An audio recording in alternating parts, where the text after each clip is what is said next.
In this tutorial, you're going to learn how to use the pitch shift and time stretch functions to manipulate the pitch and tempo of an audio event. Look at this Cubase project. Let's select the guitar riff track and look at this 1-bar audio event. Let's have a listen. We have a 1-bar riff, and we're going to use this as the basis of creating a 12-bar blues guitar chord sequence. Let's start by making 11 more copies of this 1-bar pattern using the repeat command within the edit menu. Let's now have a listen to the 12-bar chord sequence.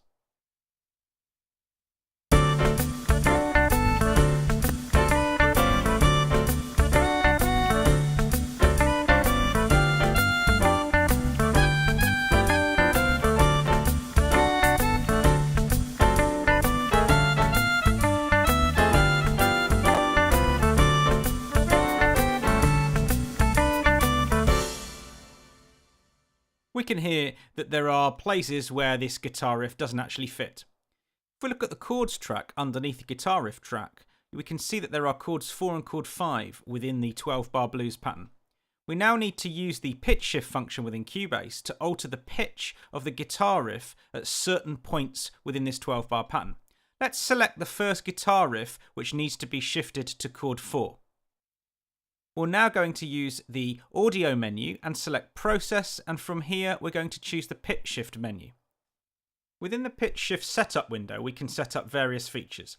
For example, the pitch shift bass note, which in this case is going to be D3, and we can choose how many semitones we want the musical material to be transposed by. In this situation we need 5 semitones as we want a jump of a perfect fourth. We need to make sure that the amplitude is set to maximum and that the time correction box is ticked. Once we've made these settings, we can simply click on the process button and Cubase will then begin to pitch shift the material. If we get asked whether we want to create a new version, we should always choose new version, as this will create a version of the file and not alter the original. Cubase now will process this and make a new audio event. We can now do the same for the next chord, which again is a chord 4. Audio menu, process, pitch shift. Again, it's a 5 semitone pitch shift. We can check that the amplitude is set to maximum, time correction is on, and press process.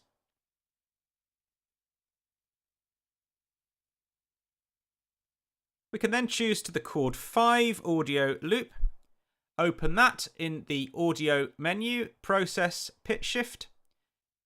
This time it's going to be an interval of a perfect fifth, therefore we need to change the semitones to 7.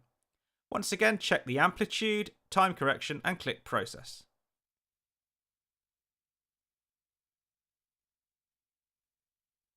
Finally, we can select the last chord 4, and we can open this using the audio menu and process and pitch shift. In this case, it's a perfect 4, so it's 5 semitones. Check the amplitude and time correction, and once again click on process.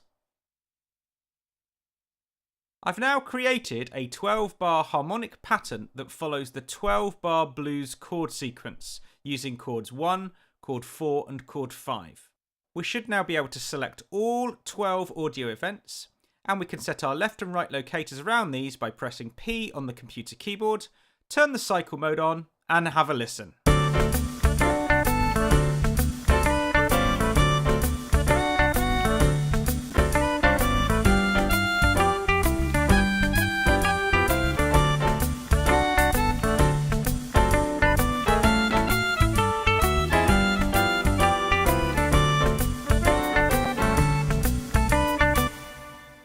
We now have a correct 12-bar blues chord pattern that we've created from a single 1-bar guitar riff based on chord 1, and we've used pitch shift to create the chord 4 and chord 5 transposed versions to create a complete 12-bar pattern.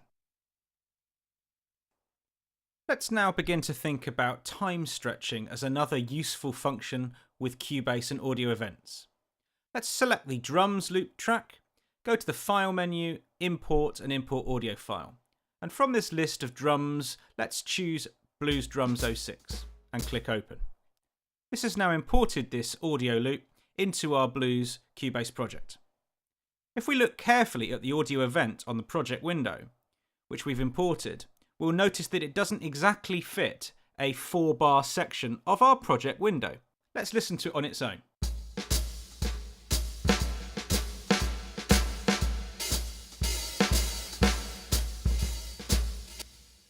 By using our ears whilst listening to this loop, we can count that it's 4 bars long. However, when you look at it on the project window, it actually lasts 1, 2, 3, 4 and a little bit bars long. We now need to use something called the Sizing Applies Timestretch tool to make this 4-bar loop fit exactly 4 bars of our Cubase project.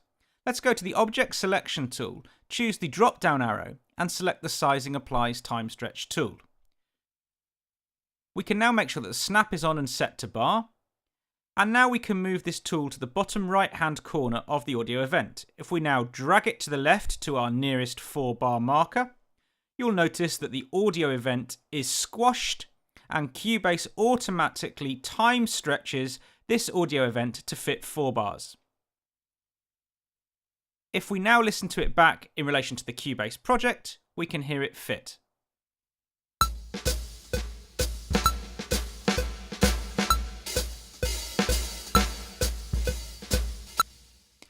We can hear that Cubase has now made this 4-bar loop fit the Cubase project, which is 130 BPM. You can now use the duplicate or repeat functions to make more copies of this audio event and paste them one after another. Now have a listen to this with the rest of the song.